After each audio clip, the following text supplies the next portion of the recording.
Hello, everyone, and welcome back to the Surprise Jab Podcast. I'm your host, Zach Ruger, surprising you with new topics every single week and jabbing you with your daily dose of UFC, and we have plenty of UFC today. That is the main theme, the main dish of the episode today. This episode is coming out a day or two late, and that's because I contracted a minor cold, I believe. It was very unexpected. If you can probably tell by my voice, I am a bit congested. If anyone's heard some past episodes where I've been congested, it just sucks. It just sucks. You know, I can't really breathe out my nose. My head kind of feels heavy. I mean, sometimes my ears even feel funky, but we're going to get past all that. We're going to bump today's episode out. I was planning to try and film today's episode, but I want to be at my 100% best. Okay, I want to be at my best, and I want to find a good spot to do it. In my apartment, there really isn't a good area where the audio can be captured really well, where I can kind of just have some privacy, no outside distractions will happen. So we're trying to work on that. Maybe next year we'll have some more success, or maybe even over the summer when we start to work on that, but we shall see. Speaking of the summer, I need to find an internship. So if there's anyone of any regards listening to this that knows of anyone hiring interns for marketing, sales, anything business related, let me know. Even like content creation related. I'm here. I just need an internship of some kind because I need to get a credit for a class. That's the simplest way to put it. On today's episode, though, it's a fun one. We're going to be recapping UFC Vegas 85, headlined by Nasruddin Imavov and Roman Dolidze. Wow, that was already Saturday. That was already 4 days ago. It's crazy how fast time flies, but that's just how the world works. We're also going to be revisiting the UFC in 2022, almost towards the final of our reviewing of the years of UFC. I don't know if I should review 2023, because like it just happened, but I might just to go back over it. We're going to be talking about some new UFC news, to kick stuff off, going over the 48 Laws of Power, and we're even going to check in on the NFL Pro Bowl, among the many things we will talk about today. So strap in, get your popcorn ready, and let's get this episode rolling. I'm very excited with all the new UFC news that's been coming out. Nothing too major. I'm still waiting for that UFC 300 main event. Dana's just been edging us. Dana has not released it yet. What's going on with that, Dana? But I'm sure it'll be coming out soon, as UFC 300 is by, I believe, next Tuesday, I think it is. It will be officially 2 months away, April 13th. UFC 300 will be going down. Right now there's 11 fights on the card, guaranteed 12 as the main event hasn't been released, but I'm thinking there's still like 3 more fights besides the main event. I'm hoping that we can get a 14, 15, 16 fight card. I'm very ambitious about what'll happen, but we'll see. In recent UFC news, we're going to be talking about the rankings here after we go over the UFC news. But a fight that was made official that we had mentioned that was rumored is number 15 ranked Caio Borralho will be taking on number 12 ranked Paul Craig at UFC 301 to kick off May. Caio, the natural Borralho, is 15-1, currently on a 12-fight win streak. 8 of those 15 wins by finish. He's coming off a big win over Abus Magomedov. Very happy to see him finally getting a ranked opponent, and I believe on my sheet, he is my biggest riser for the middleweight division for this coming year. We'll see what happens. Paul Craig, 1-1 since his move down here to middleweight from light heavyweight. Paul Craig, 7-1 professionally. He has a 100% finish rate, which is incredible. 4 knockouts, 13 submissions. And of his 17 victories, 11 in the first round. He is coming off of a tough loss to Brendan Allen back in November, but that's what price what comes with facing higher competition. We'll see how Paul does in Brazil. I mean, Paul is from Scotland. Caio Borralho is from Brazil, so Caio will have that hometown advantage. Excited for that fight. A lot of new fights announced for UFC Vegas 87 going down March 2nd. The card that was supposed to be in Saudi Arabia, but of course the UFC moved it. Speaking of Saudi Arabia, actually, Tyson Fury versus Alexander Usyk was actually canceled and moved to May, I believe. That was the big boxing fight between the two undefeated heavyweights. I'll be interested to see what happens there. But apparently there's a $10 million pullout clause. So, I don't know. We'll see what happens with that. At UFC Vegas 87, we have a big flyweight fight that was just announced between number 12 ranked Steve Erceg and number 9 ranked Matt Schnell. Steve Erceg made his UFC debut on short notice against who who was it? I know he made his, it was against David Dork, yes. That was back in 2023, and he capped off the year with a unanimous decision win over Alessandro Costa. Steve is 11-1 on a 10-fight win streak. 7 of his 11 wins are by finish, including 6 by submission. Happy to see Steve getting a good fight. I mean, stepping in on short notice against the number 10 guy at the time, David Dork, and beating him convincingly was super impressive. Tough competition up next, though, for number 9 ranked Matt Schnell, his opponent.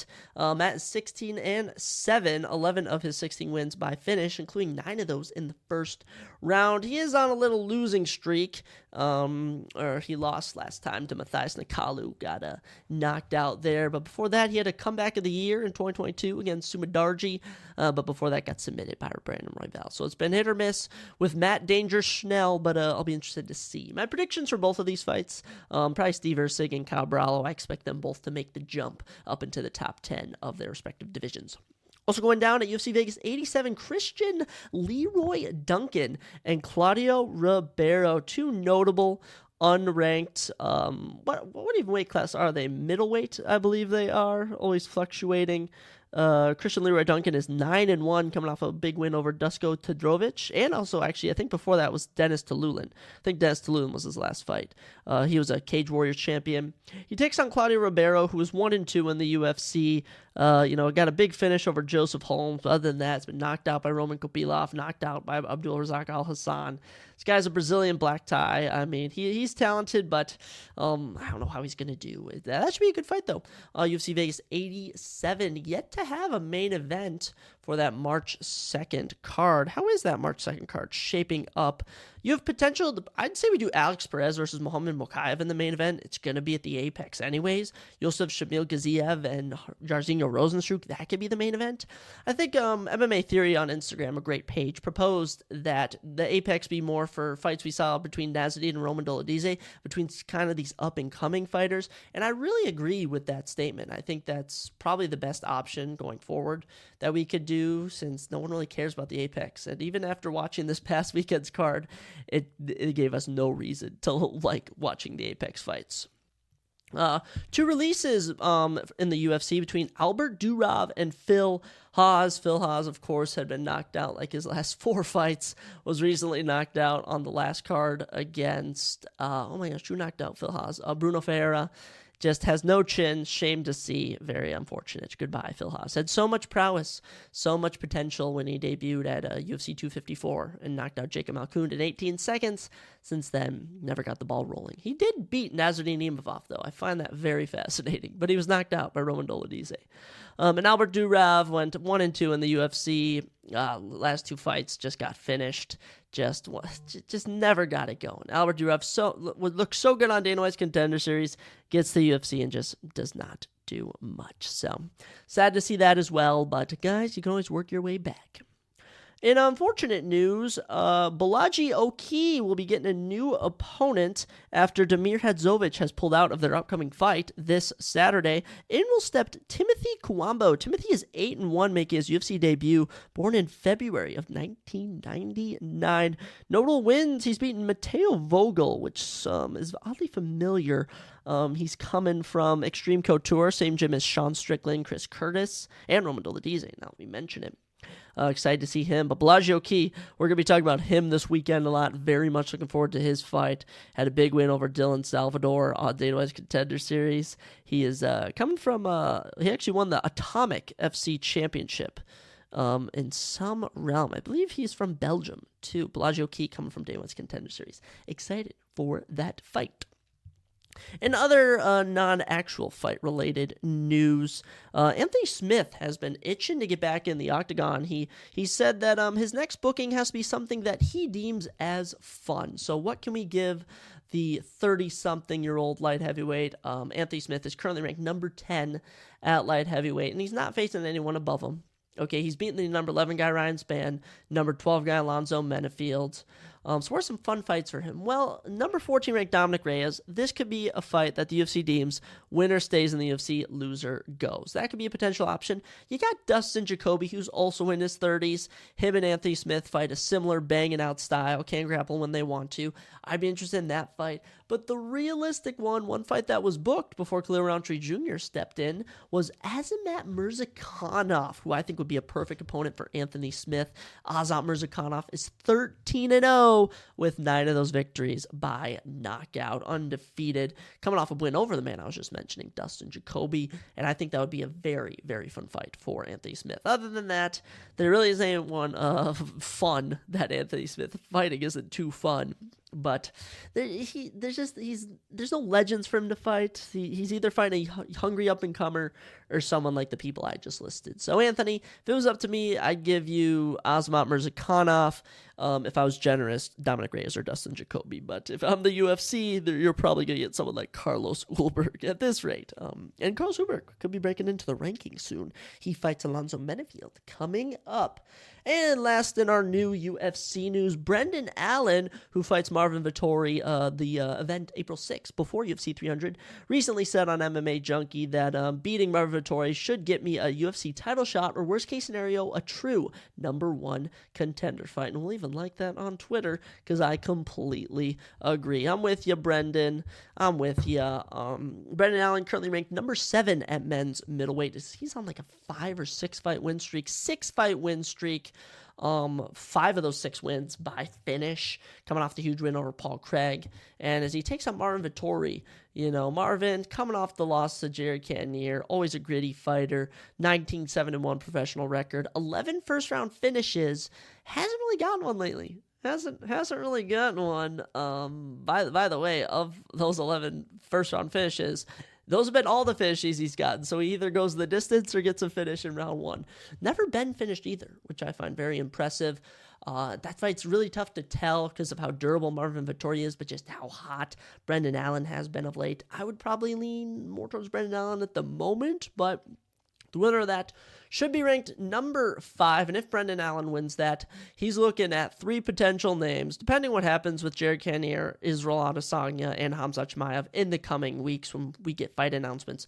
But Brendan Allen could be taking on either of them for a title eliminator. He could be taking on a rematch with Sean Strickland. He could be fighting Paulo Costa, Robert Whittaker. Depending on that, there's a lot of options for Brendan Allen with a win. As for Marvin Vettori, I mean, he is still determined to become UFC champion.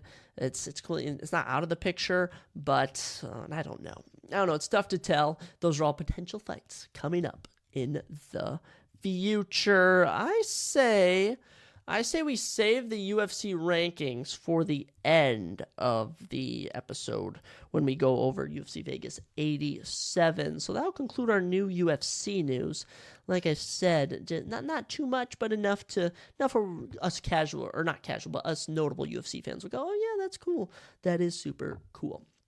Moving on to something that I just figured we should cover, the NFL Pro Bowl. I mean, it's the NFL Pro Bowl slowly become a joke. It's never really been a serious game.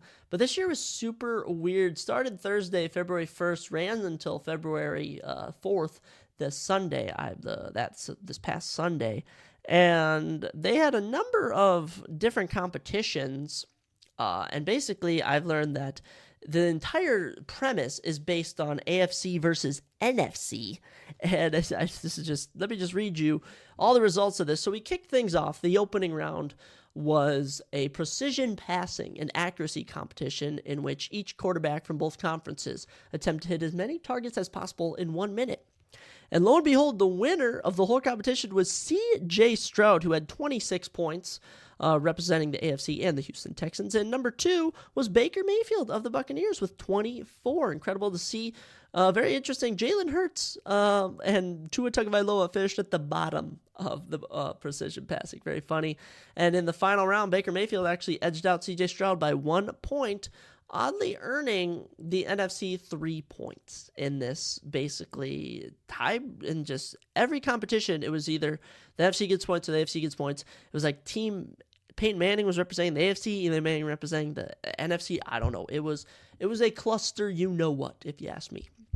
Next up was a high-stakes game, which is a multi-round competition in which players attempt to catch the most punts from a jugs machine without dropping other balls. This event replaced the lightning round competition from the previous year, and Miles Killebrew of the Pittsburgh Steelers won the event for the AFC after catching a punt while holding 5 other balls, 6 total. Very impressive, which tied it up 3-3, AFC-NFC. Next up was closest to the pin, which is a golf accuracy competition in which 6 players from each conference attempted to drive a golf ball as close to the hole as possible. This was a pre-recorded segment held at the par 3 18th hole of the Hawks Landing Golf Course at the Orlando World Center Marriott Hotel. And Brian Anger of the freaking Cowboys won the event on his second attempt. What just a goofy scenario. Here's what I care about, though. In snapshots, long snappers and centers snap balls at various targets with different sizes and point values, and the NFC won this event, scoring 14 points to the AFC's 10, and guess who was representing us? Andrew Day Paulo, the long snapper for the Minnesota Vikings, with 9 points, which brought the NFC's total over the AFC to 9-3. Very much in love with the Minnesota Vikings representing us out there. I was actually seeing that the Vikings or some people are saying we should select J.J. McCarthy and re-sign Kirk Cousins and basically turn J.J. McCarthy into the next Kirk Cousins. I am all behind that idea. I loved him at Michigan, and I think Harbaugh and Kevin O'Connell can be on the same page with their coaching styles. Dodgeball was up next, and the AFC won this game, earning themselves 3 points. That's all the info it gives me. It took place over 2 games, and NFC was now up 12-6. For some reason. Okay, Sunday came around. Each team's kicker played a version of tic-tac-toe when they kicked balls towards a giant board. I believe Justin Tucker won that. And then the flag football game to round it out. Flag football game kicked off with the first quarter of the game was played. The AFC outscored the NFC 12-7, and all points scored, I believe, just count straight up towards how many points they get. Then it was Move the Chains, which is a race competed by teams of 5 players from each conference. They had to first move 3,000 pounds of weight off a wall and then pull that 2,000-pound wall across the finish line. This game was held between the first and second quarters of the flag football game, and the NFC won that. Flag football in the second quarter, the AFC outscored the NFC 26-14, putting the AFC up 47-36. It doesn't even give me stats about how the players did. Thank you very much, Internet. At the halftime, the 2 Madden players from each conference played Madden NFL 24 using the Pro Bowl rosters. Well, that is just so goofy. Puka Nacua and Micah Parsons defeated David Njoku and Tyreek Hill 36-15, earning their team 3 points. How about that? That's super fun. Following that, they had a gridiron gauntlet. 6 players from each conference competed in a relay race through an obstacle course. And by looks of it, the NFC won. They then had a best catch scenario where Puka Nacua and David Njoku were shown in pre-recorded segments doing special catches, and then they were voted on. I guess the NFC won that too. A gridiron gauntlet was next. They give us no info. Third quarter of the game was played. The NFC outscored the AFC 7-6, and by the end of every single game, the NFC won 64-59. I'm gonna be honest, I didn't watch it. I had no interest in watching it. And I understand the players have more fun, but I have no fun. I don't want to sit at home and watch them play flag football. I heard that's going to be at the Olympics, by the way. What a joke. What an absolute joke. I do not want to see flag football at the Olympics. I'm just telling you my opinion. As a 21-year-old college student who watches a lot of sports, I have no interest in that. I did actually hear, though, that the FIFA World Cup is coming to the United States in 2026.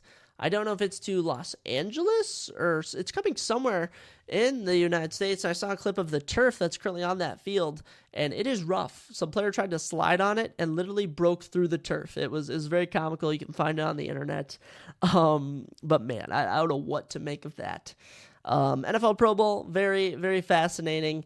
I would prefer if you went back to the old days where the best players in the AFC played the best players in the NFC, and they actually tried, which they've never really tried. I think you need to add a stipulation, because I think when you play this, I compare this to playing the NBA All-Star game on 2K, NBA 2K, the video game, where, the players don't try in real life, so that's super weird when they try in the game because it's not realistic.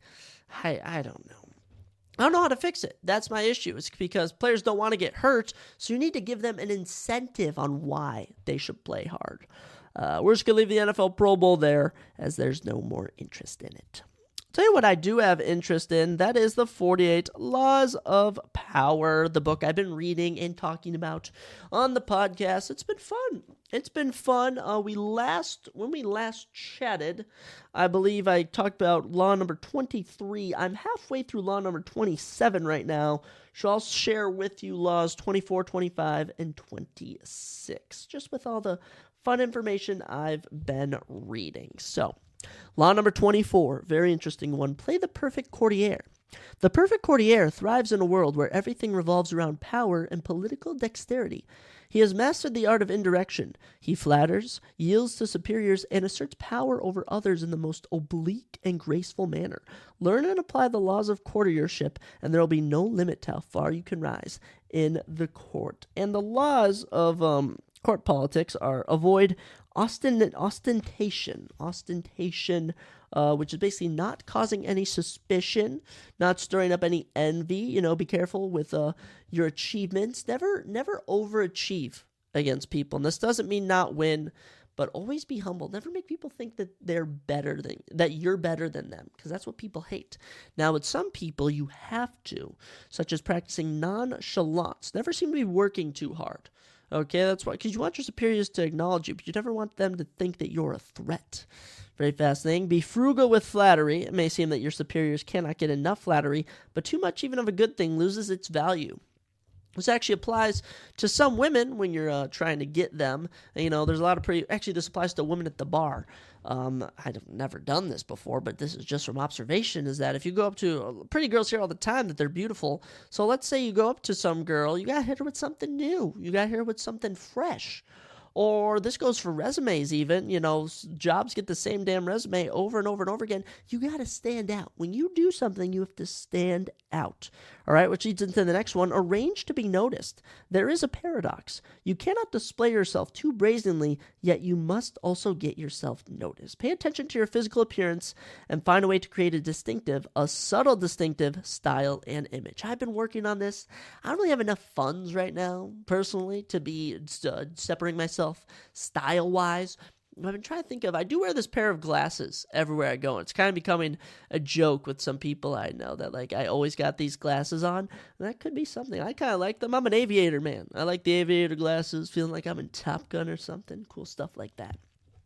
Alter your style and language according to the person you are dealing with. This is very important in being a good courtier.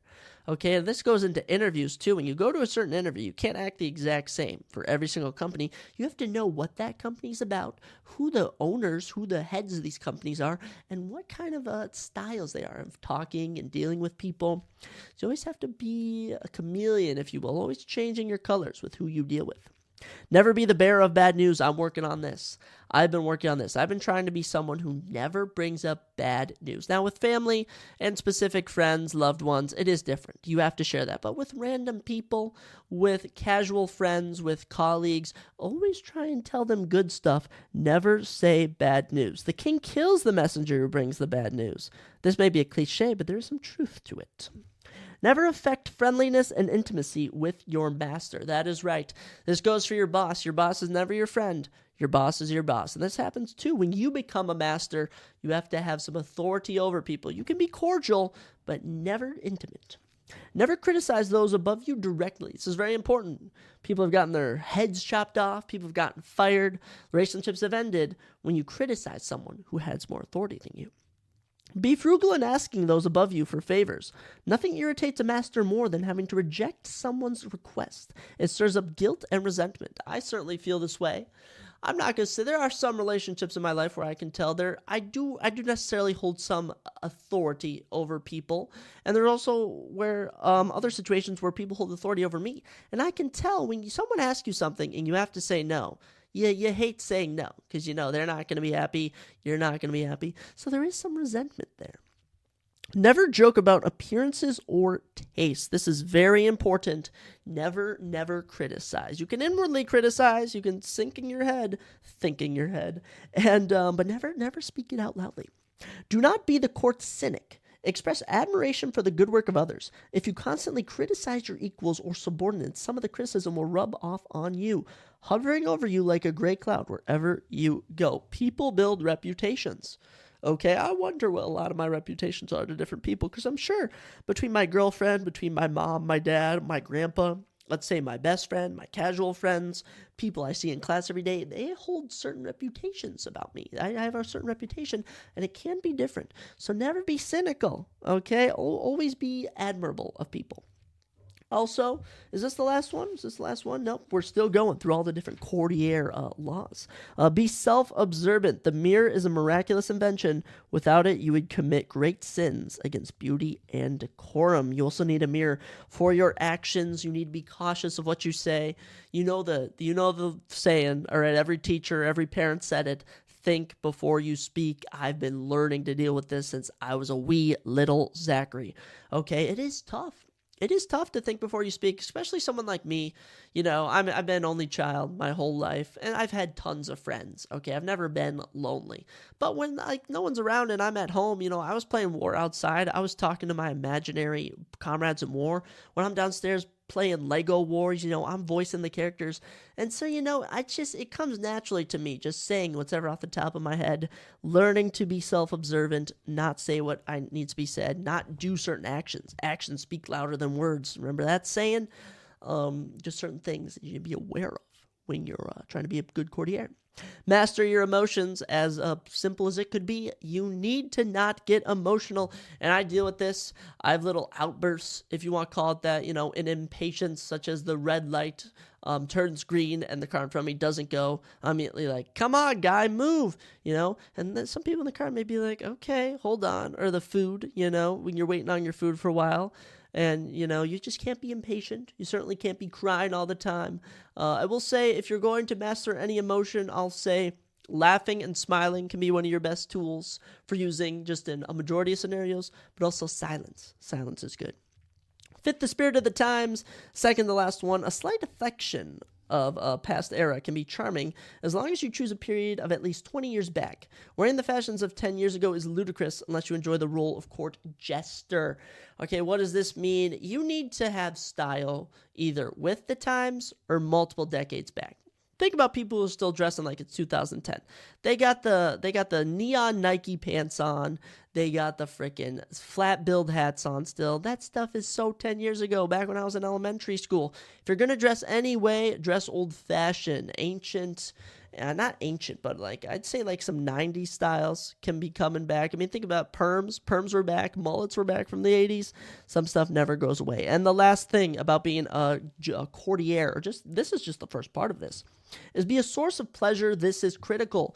It is an obvious law of human nature that we will flee what is unpleasant and distasteful, while charm and the promise of delight will draw us like moths to a flame. Make yourself the flame, and you will rise to the top.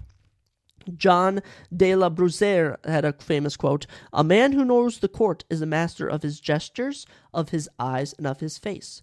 He is profound, impenetrable, he dissimulates bad offices, smiles at his enemies, controls his irrigation, disguises his passions, belies his heart, speaks and acts against his feelings." Being the source of pleasure, always be bringing happiness, always bringing joy. You need to be that pleasure, okay? Not everyone can play the role of the favorite, for not everyone is blessed with charm and wit, but we can all control our unpleasant qualities and obscure them when necessary. I have to know what people I deal with, my specific roommate, maybe even my girlfriend, maybe even my grandparents, for example. I cannot act the exact same around them, but I always need to be that source of pleasure, okay? Very, very interesting scenarios. They give amazing examples throughout this, such as Alexander the Great sending Aristotle. He was a great. Aristotle was one of the. What word am I looking for? I'm looking for a specific word. Aristotle was one of the advisors. Advisor, that's the word I'm looking for. And that's funny because I actually have to meet with one of my school advisors. Aristotle, one of Alexander the Great's advisors, and Aristotle sent one of his. What do you want to call it? Oh my gosh, I'm mind blanking. One of his offspring, one of his students, if you will, whatever the term is, when you're under someone. I have no idea. But he sent this man along with Alexander the Great to represent him because Aristotle didn't want to travel in war. And this man got on Alexander the Great's nerves, and Alexander put him to death because of it. And in the court, you have to not be honesty. Honesty is a fool's game when you're dealing with certain people. This man was too honest with Alexander. He treated him like a friend, joked with him, and Alexander the Great would not have any of that. Other scenario brought up was the Han Dynasty, and Chinese scholars have written so much about the Han Dynasty. And one of the important things that they put in here was that every different era of Han Dynasty, because there were so many. There was, how many is there? 21 different Chinese emperors of such. But the Chinese emperor at that time was considered a god, more than a man. So whenever they wrote the historic texts, these scholars, they would always include a natural disaster along with them, such as a tsunami, an earthquake, lightning would constantly strike. So to unbalance the universe, which would make this emperor seem larger than life. No need to change what's going on, if you understand. That was another good one. What were some other ones? It basically gave examples for every little miniature law or aspect of this that I talked about. I mean, a lot of examples in this book of from the Chinese, from the Han emperors, from the ancient dynasties of ancient China. There's a lot to learn from all of that. They even give examples of Winston Churchill in here with a painting. He had this famous painting of himself and this guy at the Time and Life magazines back in the the 40s. Time and Life magazine, you know what that is, in New York. Winston Churchill visited him, and he noticed that on his painting, the New York Times guy, what was his name? Henry Luce. He was an American publisher. And he mentioned on the picture that it would have looked better if there was a horse with Winston Churchill.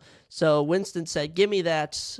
I think it was a sheep, but the animal doesn't matter. And Winston said, give that painting to me. And he took it back to England, had the specific painter who painted it, or artist, draw a sheep on there and send it back to them. And it was, in stature and fame, Churchill stood head and shoulders above Luce, but Luce was a man of power, so there was certainly an equality between them. But Churchill had such a fear of criticism, because basically the publisher, Henry Luce, was criticizing how the painting was, and it just kind of shows the balance of authority. It's kind of hard to explain all these very quickly over here. I mean, I'd take freaking hours on the podcast to read them all the way through. But I encourage everyone to read these. Law 24 was super intuitive. That's where I'm storing the information. Law 25 was recreate yourself. Do not accept the roles that society foists on you. Recreate yourself by forging a new identity, one that commands attention and never bores the audience. Be the master of your own image rather than letting others define it for you. Incorporate dramatic devices into your public gestures and actions. Your power will be enhanced and your character will seem larger than life. Julius Caesar did an excellent job at this when he would command events in the Colosseum. I mean, he would stage freaking fake ship battles with water in the stadium, epic gladiator battles, and it certainly gained him a notoriety as just being this incredible producer of these events. I mean, the audiences here would trump any event you've seen in history in our modern times. I'm talking Metallica in Russia when there was like millions of people. More than that, there was millions of people in ancient Rome flocking to see what Julius Caesar would put on, which was just immaculate. There's this quote by Denis Diderot, 1713 to 1784. Wow, he lived 71 years. Do not people talk in society of a man being a great actor? They do not mean by that he feels, but that he excels in simulating, though he feels nothing. That's what the actor does. He must lead people to think that he is someone more than he actually is. Here's the image. The Greek sea god Proteus. His power came from his ability to change shape at will, to be whatever the moment required. When Menelaus, brother of Agamemnon, tried to seize him, Proteus transformed into a lion, then a serpent, a panther, a boar, running water, and finally a leafy tree. You must be like that. You must be someone who can change their shapes, recreate yourself into someone more than what you are. There really isn't any reversal of this law. It's a very critical law. Bad theater is bad theater, and people will not want to be around you if you remain the same.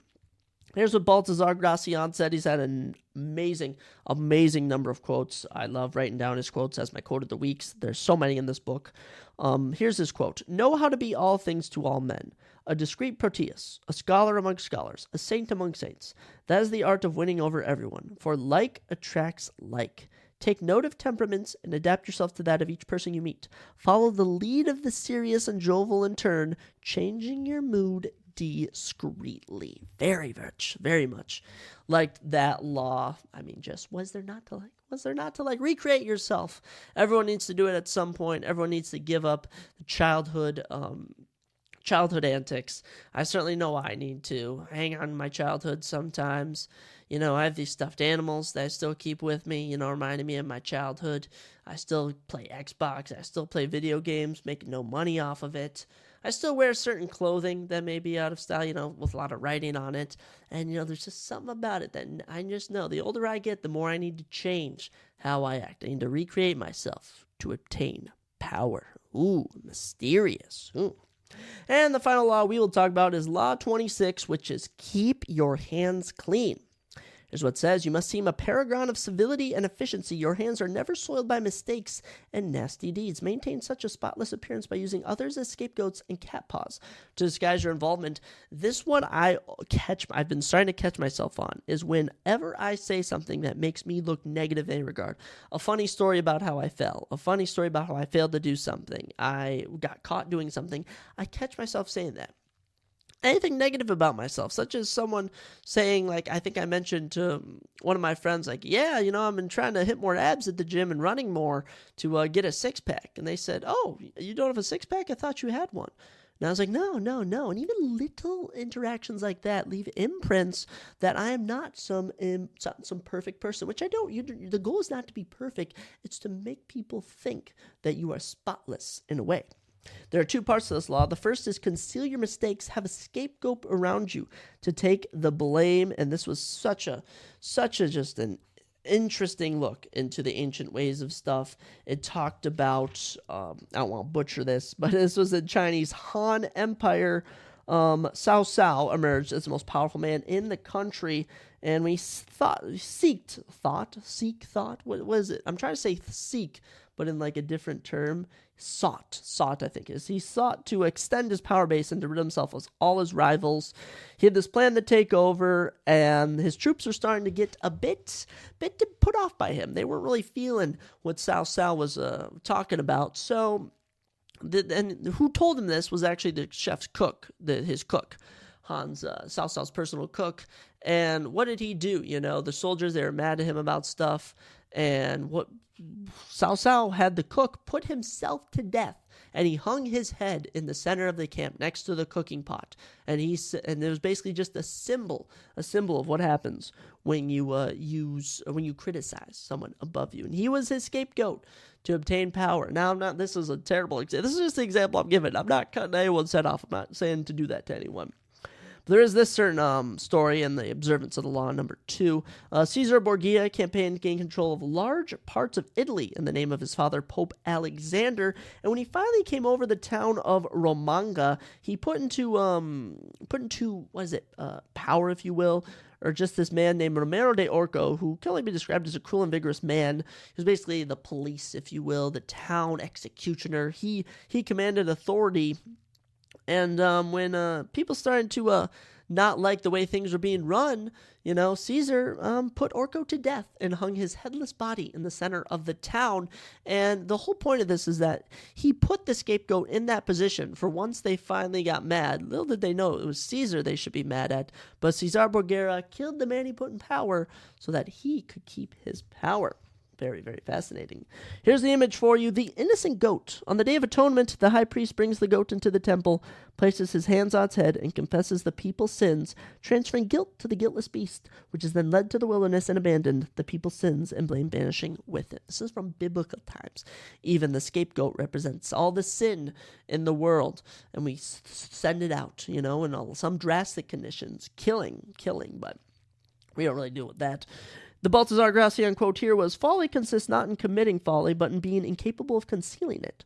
All men make mistakes, but the wise conceal the blunders they have made, while fools make them public. Reputation depends more on what is hidden than on what is seen. If you can't be good, be careful. I love that quote. I have it on my wall. Reputation depends more on what is hidden than on what is seen. If you can't be good, be careful. I compare this to, don't kill me, government, I'm just reading theories, but the supposed conspiracy that a bunch of the rich men teamed with the CIA to kill JFK, and they made tons of blunders. They were unable to conceal their mistakes, but they were able to somehow escape with anyone finding out who had done it. I'm talking like the Henry Fords or, not FDR's, who was the leader of the FBI? It doesn't matter, but all those rich people of that time, certainly they were part of that, but they were able to have scapegoats to get out of it. Second part of this law was make use of the cat's paw. In the fable, there's a certain fable about a monkey and a cat. A monkey grabs the paw of his friend the cat and uses it to fish chestnuts out of a fire, thus gaining the nuts he craves without hurting himself, even though the cat gets burnt. If there is something unpleasant or unpopular that needs to be done, it is far too risky for you to do the work yourself. You need a cat's paw. Someone who does the dirty, dangerous work for you. The cat's paw grabs what you need, hurts whom you mean to hurt, and keeps people from noticing that you are the one responsible. Let someone else be the executioner or the bearer of bad news, while you bring only joy and glad tidings. Cleopatra was excellent at this. She used Mark Antony, she used Julius Caesar as her cat's paws to obtain power and take over Egypt, which is certainly very, very fascinating. And even when you look at 1920, there was a civil war in China between the nationalists and the communists, and the Nationalist Party just about wiped them out, but one of the generals of the Communist Party managed to capture one of the nationalist parties. Coincidentally, at the same time, the Japanese invaded China, so the communist leader said, I will spare you to the nationalist leader if you used your troops combined with mine to take out the Japanese. And the nationalist leader was like, of course, I will do that. And by the time they're done fighting the Japanese, the nationalists were just about wiped out, and the communists took over, which actually how communism is still around in China to this day. Very fascinating. The Indian philosopher Catulla said in the third century BC, one should not be too straightforward. Go and see the forest. The straight trees are cut down. The crooked ones are left standing. All right, you got to be careful with what you do. And it even tells the story of David and Bathsheba in this, where this is from the Bible. David wanted this woman named Bathsheba, but her husband, Uriah the Hittite, was a notable fighter in the war, so he sent him out to battle, put him in the front line, and he was killed. And after Bathsheba was done mourning, David took her as his wife and even had a child with her. That's from 2 Samuel, chapter 11 to 12. Very fascinating. The cat's paw. You always have people. Or basically, I forgot to mention David. David wrote a letter to Job. Job was the cat's paw. Job was David's cat's paw who took over as he put Uriah. He was the battle commander. Forgot to mention that. And for the Chinese story, the communist leader Chiang, he put Chong, the Nationalist Party leader, as his cat's paw in the front of the battle. I should have been alluding to that cat's paw more. Here's the image, of course. One last time, the cat's paw. It has long claws to grab things. It is soft and padded. Take hold of the cat and use its paw to pluck things out of the fire, to claw your enemy, to play with the mouse before devouring it.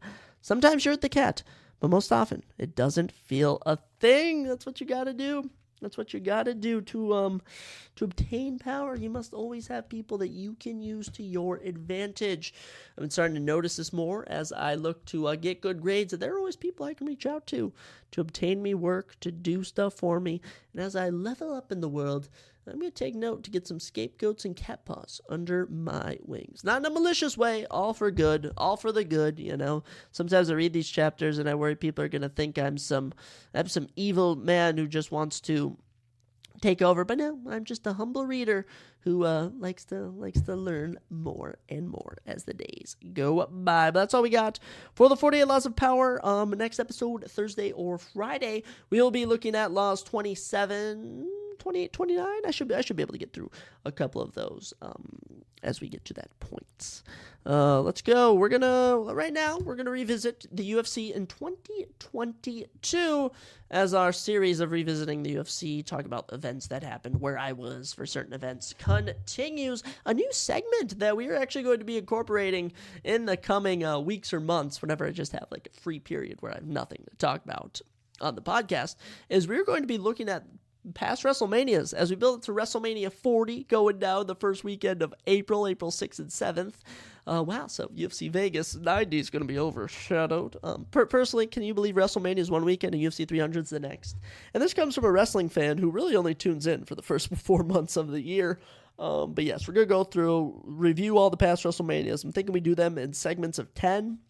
I look at WrestleMania 1 to 10 one episode, 11 to 20 the next episode, or just kind of in patterns like that, 20 to 30, and then 30 to 39 as we kind of review everything. Because, I know my WWE knowledge as much as I know my UFC knowledge, and this is the Surprise Jet podcast. We got to talk about stuff. I am working on getting guests. It's very hard with my current setup to get guests. I've also been very busy lately. It's been absolutely ridiculous. I was planning to do a fast, actually. My dad did a 24-hour fast. I was looking to do a 24-hour fast, but unfortunately, just the sickness, it was getting to me. So we'll have to postpone a fast until maybe next week or even later in the week. But as for now, let's revisit the UFC in 2022. 2022 was a good year. Very fun year. We revisited 2021, and there's a lot of doozy events, if we all remember last episode. Also, my YouTube videos have been kind of cutting out. I don't know what's been going on with that. They haven't been uploading properly. I'll have to get that fixed. The UFC in 2022, first event was on January 15th, the final on December 17th. There's a total of 42 total events, 13 UFC pay-per-views, 511 total fights, 19 title fights. Some releases and retirements that were notable this year. Alexei Oleinik ended his contract in the heavyweight division. He will be greatly missed, a legendary heavyweight. So many submissions. He was always fun, getting knocked out or submitting people, always goofy. Askar Askarov asked to be released in the flyweight division. He was on his way to a title shot before he lost a interesting decision to Kai France. Crazy how that happened. Aspen Ladd was released in the women's bantamweight division in August. She went on to the PFL. Very fascinating.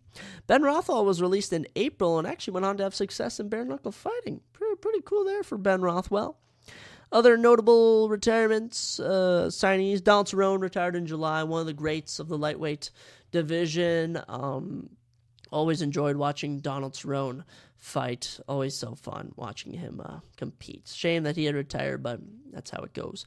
Frankie Edgar retired in November as well, a legend of the game, and he's going into the UFC Hall of Fame this summer. Very much love to see. Greg Hardy was released in March of this year. Greg Hardy has just, what an interesting human being. I'm kind of glad he's gotten knocked down. Jeremy Stevens chose to not have his contract renewed in January, or they didn't choose to. Jeremy has since gone on to bare knuckle fighting, PFL, Bellator. That guy bounces all around. Joanna Jędrzejczyk retired in June. I've heard she's playing a comeback, though. Former women's strawweight champion? I believe strawweight champion, actually. Other fighters, Luke Rockhold retired in August. I thought he had already been retired. I'm sure he'll be back. Marlon Moraes retired in April. He actually went on to the PFL, where he would then continue to get knocked out more. Actually, can we find Marlon Moraes? This is actually one of the saddest tales in MMA history. There's one point that Marlon Moraes beat Jose Aldo by split decision in December of 2019. His next 7 fights, he proceeded to get knocked out. Absolutely insane. Knocked out by Corey Sandhagen in 2020. Knocked out by Rob Font in 2020. Knocked out by Merab Dvalishvili. Knocked out by Song Yadong in 2022. In the PFL, knocked out by Shaman Moraes. Knocked out by Brendan Lone. And his final fight, knocked out by Gabriel Braga. Absolutely insane. Marlon Moraes' fall off. It's terrible to see. Terrible to see. Mickey Gall was released in August. He once beat frickin' CM Punk. Nate Diaz finished his UFC contract in September with a win at UFC 279. One absolute legend. Sam Alvey was released in August. Of course, ended the UFC on like a 10-fight losing streak. Absolutely incredible. Shane Burgos chose to sign with the PFL in August, yet to obtain success there. Uriah Hall retired in August, and Zabit Magomedsharipov officially retired in June. Man, it sucks that we'll never get to see him fight again. Very tragic. But we care more about fighters' health than we do about our personal joy in watching them fight. I'd rather a fighter be safe and healthy than me going, why can't I see Zabit compete anymore? No, none of that. Some interesting debut fighters of this year. Asmat Mirzakhanov debuted this year. Kyle Barallo, two great fighters in their respective divisions. Anyone notable? Really, a lot of names you'll recognize. Jack Della Maddalena All right, top 10 UFC welterweight fighting Gilbert Burns at UFC 299. Halton Almeida debuted this year, and Halton Almeida is fighting Curse Blades, UFC 299. Very fun. Joe Pyfer, the man, the main event coming up this weekend. He debuted this year. Very cool to see. Karine Silva, she's a killer in the women's flyweight division. Mike Mallet, gosh, how about Mike Mallet losing to Neil Magny? Yikes. Muhammad Usman debuted this year. Mohamed Mokaev, March 2nd, he'll be fighting Alex Perez. Love that undefeated British fighter. Raul Rosas Jr., of course, won at UFC 282 as a frickin' 18-year-old. Absolutely crazy. Renat Fakhretdinov debuted this year. Tatsuo Taira, both those fighters undefeated. Trayshawn Gore debuted this year. Yeah. A lot of debut fighters. A lot of... No champions yet. There were some champions in 2021, but none this year. The Ultimate Fighter, what was that, season 30? Yeah, season 30. Muhammad Usman won. Hasn't really done much since. Juliana Miller, first off, the women from Ultimate Fighter season 30 all suck. They all suck. They went nowhere. Even the heavyweights didn't do anything. What a terrible season. Just awful. Title fights, we had so many title fights. We'll talk about all those as we go through the year. We kicked things off with Calvin Kattar and Giga Chikadze, and this was not like Max Holloway versus Calvin Kattar. No, Calvin Kattar put on a proper whooping against Giga Chikadze in this one. Only 2 finishes on the whole card via Vyacheslav Borshev getting a knockout in round number 1. You did have Brandon Royval winning by split decision over Rogerio Bontorin. What a name. Other than that, not much happened. Calvin Kattar humbled Giga in the main event. Both have really not gone on to any success. Then UFC 270 went down in Anaheim, California. This was absolutely massive. Francis Ngannou versus Cyril Gane. I was so pumped for this event, and unfortunately, it was kind of a doozy in the main event. Ngannou and Gane it was just not what we were expecting. Not really much action. Just kind of a letdown. Devson Figueiredo would beat Brandon Moreno by unanimous decision, 48-47 across the board to become the new champion. Said Nurmagomedov would get a 47-second submission of Cody Stamann. I guess you had that. Jack Della Maddalena did win on the prelims. Same with Matt Frevola. Very cool. Not the best start to the year. Then we had Hermanson and Sean Strickland in a main event, and it was a split decision where Sean Strickland clearly won. I want to know what judge scored this for Jack Hermanson. Jack Hermanson has yet to do anything good in so long. My goodness. Shavkat Rakhmonov got a finish on here. Spinning back kick. Brendan Allen would submit Sam Alvey. Pretty cool. Prelims. Anyone on the prelims? Halton Almeida getting a finish on the prelims. Next up is UFC 271. Robert Whittaker, Adesanya 2. And this was a boring main event. Nothing good. Robert Whittaker made it somewhat competitive, but not enough. Tai Tuivasa did knock out Derek Lewis, and Jared Cannonier did knock out Derek Brunson. Both those were shocking. Renato Moicano submitted Alexander Hernandez. Was pretty entertaining. On the prelims, you had Carl Zulberg getting a win, and yeah, that was pretty much it. Kind of a rough start to 2022, looking back on it. February 19th, Johnny Walker, Jamal Hill. I remember watching this in my dorm, I think it was. I think I watched this in my dorm. Yeah, I did watch this in my dorm. Jamal Hill knocked Johnny Walker out in like 3 minutes. I think I got pizza for this event, actually. Jim Miller did knock out Nicholas Mota. I remember that KO. That was good. David Onama knocked out Gabriel Benitez. Mario Batista got a win. Jonathan Pierce got a win. Nothing much. Islam Makhachev, Bobby Green. It was supposed to be Islam Makhachev, Medina Dariush. It's a shame we'll never see that fight. That is a real shame. Jairzinho Rozenstruik was actually supposed to take on Marcin Tybura. That's crazy. That fight never materialized. Islam just destroyed Bobby Green. You had Wellington Turman having a comeback win against Misha Serkinov. Arman Tsarukyan did beat Joel Alvarez in bloody fashion with elbows in round number 2. Terrence McKinney got a win on the prelims. That's all I got for this one. Nothing too memorable. UFC 272, I do remember this one. Went down at the T-Mobile Arena March 5th. Colby Covington, Jorge Masvidal. I was super nervous for this, but Colby stood on business, beat Jorge. Not in the most impressive fashion, but got it done. Rafael Dos Anjos would beat Renato Moicano in dominant fashion. Bryce Mitchell would defeat Edson Barbosa in dominant fashion. Kevin Holland would TKO Alex Oliveira. Sergey Spivak would TKO Greg Hardy. You had Jalen Turner winning on the prelims. Marina Rodriguez win on the prelims.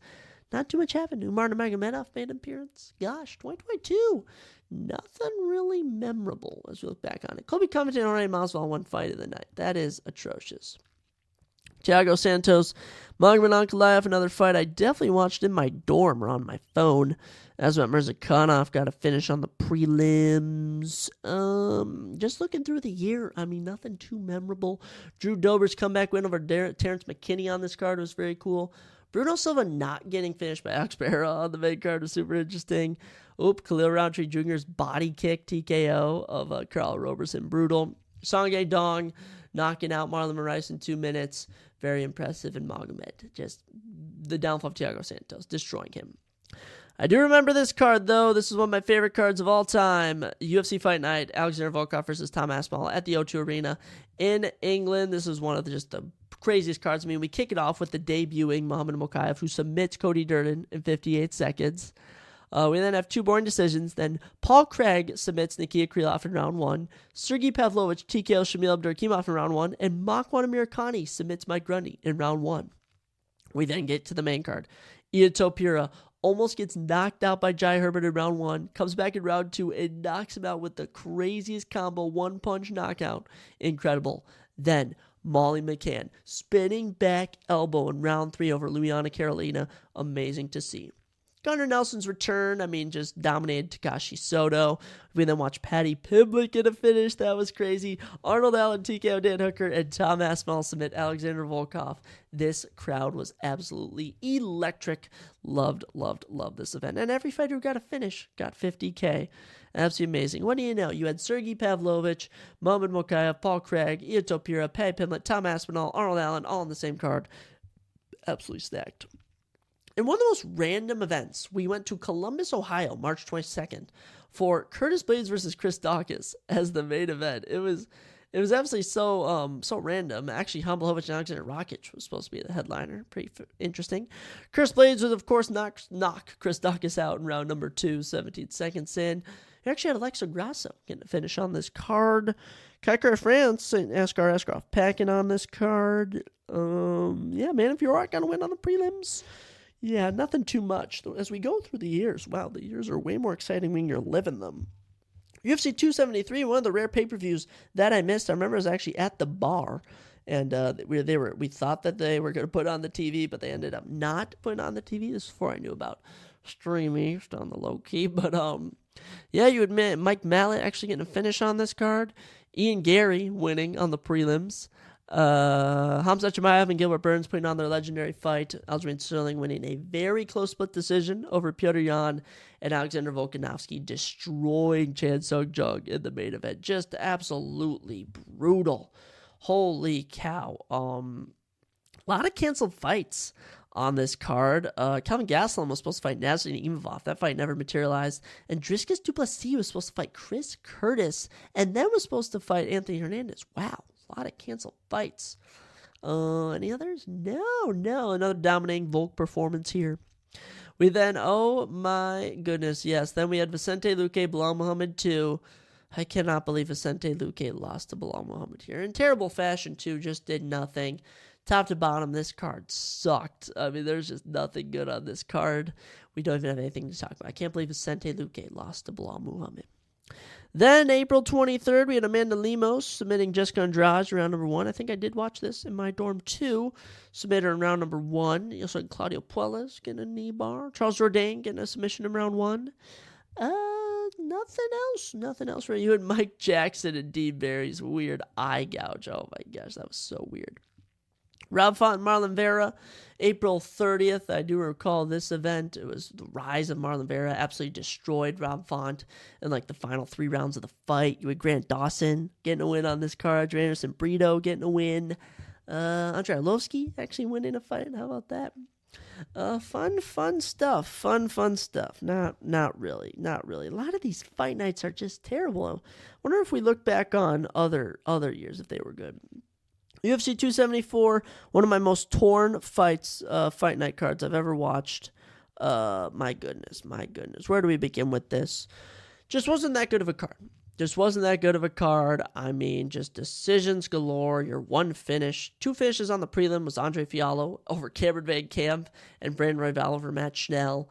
Nothing too much went on the prelims. We got to the main card. Randy Brown wins a split decision. Owen St. Preux wins a split decision.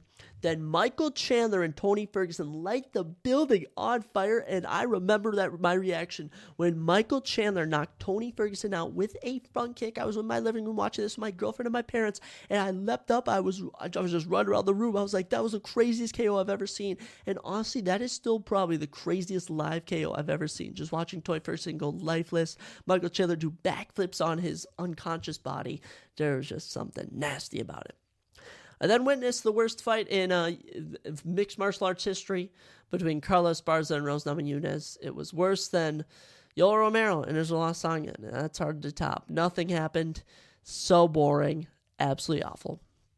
We then get to the main event, where I was not disappointed at all. Charles Oliveira defeats Justin Gaethje.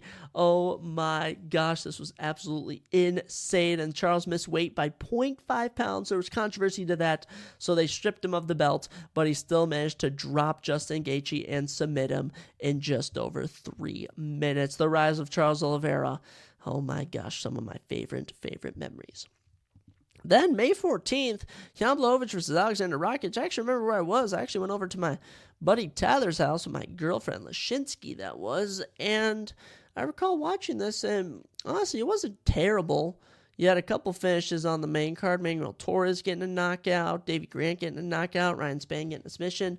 And then Jan Blachowicz and Alexander Rakic were in a competitive fight. It was one round each, heading into round 3 for Rakic. Hurt his leg. Very, very tragic. Holly Holm and Kellen Vieira. Actually, we were watching this on my phone with my girlfriend. We went to Planet Fitness. Then we were going to get some food at, oh my gosh, what's it called? Right by my house at Lucy's Burgers. We're getting some chicken wings there, chicken tenders. And I was watching this on my phone, and I was just thinking, oh, Holly Holm is destroying this fight. And then Kellen Vieira won by split decision. I was like, what? That just absolutely terrible. The highlight of this card, Halton Almeida getting a submission over Parker Porter. Yeah, that was a very crappy card. It's hard to believe how many crappy cards the UFC's actually put on when I look back on it. June 4th at the Apex, Alexander Volkov versus Jairzinho Rozenstruik. Volkov just ran through Rozenstruik. You had Movsar Evloev out-grappling Dan Ige. Green Silva getting a Darce choke of Poliana Botello. Anything else on the prelims? Benoit Saint Denis getting a finish. Oh my gosh, I love Benoit Saint Denis. And Aaron Blanchfield actually getting a win on the prelims too. How about that? UFC 275, another card, another pay-per-view I watched in my living room with my family. And oh my gosh, an amazing card. I mean, prelim starts off, Jocelyn Edwards wins a boring fight. Then Silvana Gomez-Juarez knocks out Na Liang in 1 minute and 22 seconds with a one-punch KO, absolutely deadly. Nothing else happens on the prelims. We get to the main card. Jack Della Maddalena gets a nasty TKO of Ramazan Imavov. Then Jake Matthews knocks out Andre Fiallo with just a crazy knockout punch. We then watch Zhang Wei Li defeat Joanna Jędrzejczyk with a spinning back fist. Absolutely crazy. We were expecting a war from their first fight in 2020. Nah, Zhang Wei Li closing out this chapter of her career. Co-main event, Valentina Shevchenko, Talia Santos. I swear, this was like Dominic Reyes, John Jones, only worse. Talia Santos clearly won this fight. Talia Santos should have been the UFC flyweight champion. Valentina won round 4 and 5, but lost rounds 1 through 3, and one judge had it 49-46 for Valentina. Absolute robbery. Even though I picked Valentina, it was a shame to see. The main event, the greatest light heavyweight fight I have personally seen live in my 4 years of watching MMA, as Jiri Prochazka and Glover Teixeira went to absolute war. This was absolutely crazy. They were just swinging for the fences, takedowns, just the shots they hit each other with, and Glover almost knocked Jiri out in round number 5, made the mistake of shooting for a guillotine. Jiri slipped out, ended up on his back, and submitted him with under 30 seconds left. Gosh, it just gets me all going. I'm all hype right now just thinking about it. Following that, we had Calvin Kattar and Josh Emmett in June. I think I was at the cabin for this. No, I wasn't. I don't know where I was for this. I don't really remember it too well. I did go down in Austin, Texas at the Moody Center. And yeah, I recall the main event was controversial that Calvin Kattar should have won. Highlights of it, though, you had Joaquin Buckley defeating Albert Durov, rest in peace Albert, who's now not in the UFC anymore. You had Kevin Holland submitting Tim Means, very impressive. Gregory Rodriguez knocking out Julian Marquez. Adrian Yanez KOing Tony Kelly in round one, then flipping him the bird. Anything else? Cody Stamann retiring Eddie Wineland in 59 seconds of the knockout. Roman Dolidze getting a knockout. And Phil Haas getting his last UFC win over Darren Quinn. How fitting. Following that, June 25th, we had Arman Tsukrian versus Matus Gamrot. I believe I was working this night. I was doing something this night where I couldn't watch this main event. But I remember hearing that Arman should have been the winner of this. I just know that Arman versus Matus was a very competitive fight. You had Umar Nurmagomedov dominating Nate Maness. Chris Curtis defeating Rodolfo Vieira. Why do I recall every fight on this except Matus Gamrot versus Arman Tsukrian? I missed the main event. And the main event only. Maybe I worked Sunday morning. I think I'd work at Walmart at not Walmart. I never worked at Walmart. Worked at Menards at 6 in the morning. I think that's the case. A lot of finishes though. A lot of notable fighters. Very, very cool. Actually, Amir Albazi was supposed to fight Tim Elliott on this card. Wow, that would have been a cool fight to see. UFC 276 did go down July 2nd in Las Vegas. I remember watching this with my cousin. We were trying to cook up bets to place on Underdog. This was a pretty crazy card. On the actually, this is a weird card. This is a very weird card. On the early prelims, you had Andre Muniz defeating Uriah Hall. You had Dricus Du Plessis. The second man that the first man that Dricus Du Plessis never finished but beat was Brad Tavares, and Brad Tavares bleached his hair, and Dricus Du Plessis bladed him so up his hair was red, absolutely crazy. Ian Gary got a dominating win, and then we ended the prelims with Jim Miller submitting Donald Cerrone and Jalen Turner submitting Brad Riddell. Oh my gosh, those were so crazy, and I would have gotten a little 4-man prelim, 4-man parlay if I'd have picked all them. We get to the main card, and Pedro Munoz and Sean O'Malley have a no contest into round 2. It was a shame to see.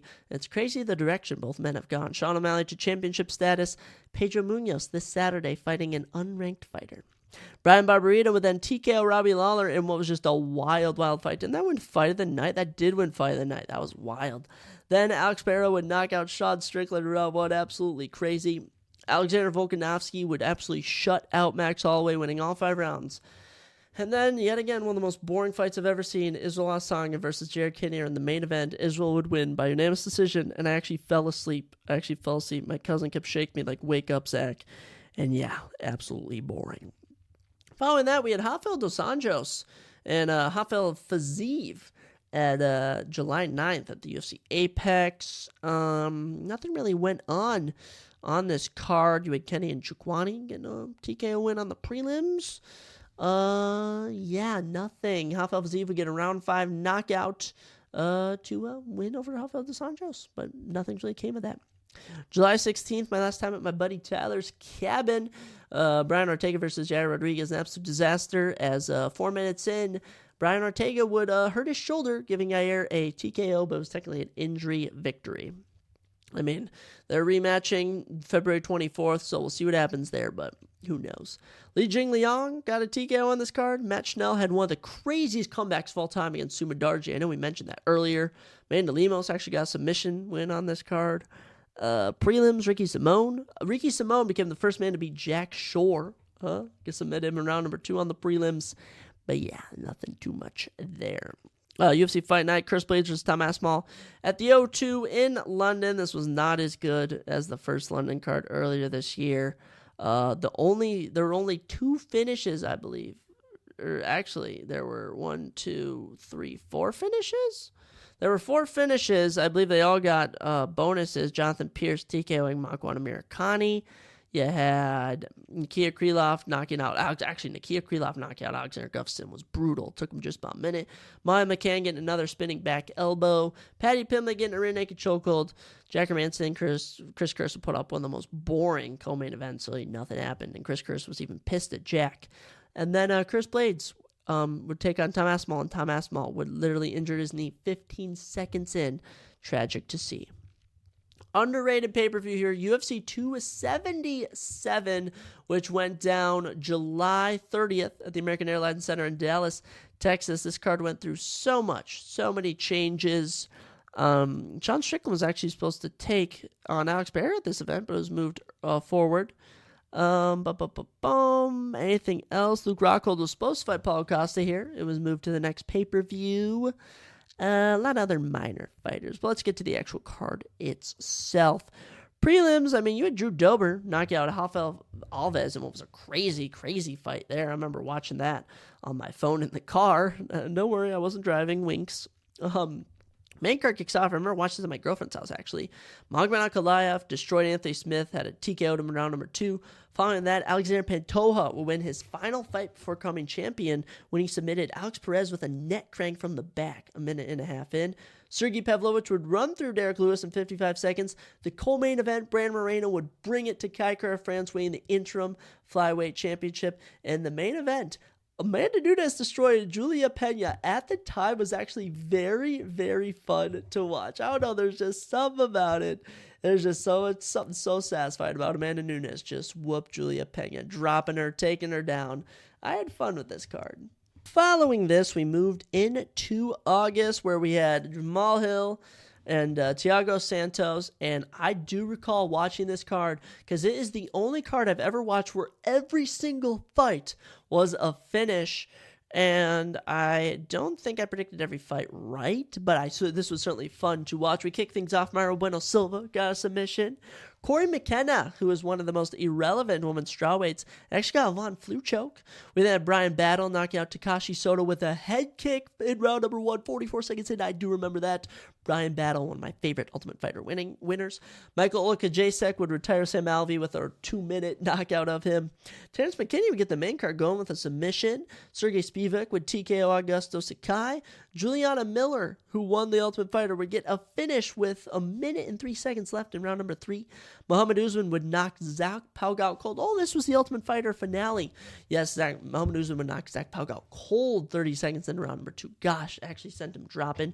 Jeff Neal would beat Vicente Luque so badly to the head that in his round 3 knockout, he would actually give Vicente brain bleed. And then Jamal Hill and Thiago Santos would put on a chaotic fight of the night, which resulted in Jamal Hill getting the round 4 TKO.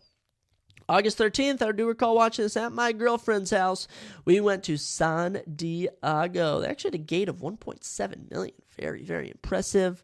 Any fights that were canceled on here? A lot of unnotable ones. But prelims-wise, you had Josh Quinlan knocking out Jason Witt cold. Very cool. Same thing with Tyson Nam over Ade Osborne. 2 big knockouts. Main card gets kicked off. Gerald Mershart would submit Bruno Silva with a round 3 guillotine choke. Very interesting. Priscilla Cachoeira would blitz Ariane Lipsky and TKO her in a minute. Osmat Mirzakhanov would knock out Devin Clark in round number 3. Yasmin Jaraguay and Yasmin Lucindo. This fight was criticized for being put on the main card, and this is one of the greatest women's strawweight bouts I've ever seen. Yasmin Jaraguay, Yasmin Lucindo, 3-round fight at UFC Fight Night. Marlon Vera versus Dominic Cruz, August 13th, 2022. Such a good fight. Underrated. Co-main event, Nate Landwehr, David Onama, Fight of the Year nominee in 2022. I mean, David Onama almost knocked Nate Landwehr out cold, and then I have no idea how Nate Landwehr survived, and then David Onama got his butt whooped. I mean, this is absolutely crazy. Nate Landwehr would dominate the final 2 rounds to get the victory. Absolutely loved this fight. And then Marlon Vera, Dominic Cruz. Literally the exact same Marlon Vera fight you see every single time. Marlon Vera loses the first 2 rounds, comes back in the final 3, but in round 4, Marlon Vera timed Dominic Cruz perfectly, hit him with a head kick, and knocked him out. I literally leaped out of my girlfriend's bed. I was screaming, I was shouting, I was like, this is the craziest thing I've ever seen. I was absolutely loving it. Then we get to August 20th, UFC 278. This was my first weekend of my sophomore year of college. I recall watching this on the TV in my living room.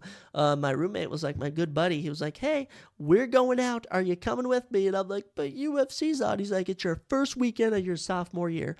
You're coming out. And I said, F it. Let's go do it. I'm glad I went with. That was a fun night. As for this card itself, Amir Albazi actually won on the early prelims. Marcin Tybura won on the became the first man to actually beat Alexander Romanov on the prelims. We get to the main card. I did catch this all on my phone. Tyson Pedro TKOing Harry Hunsucker in a minute.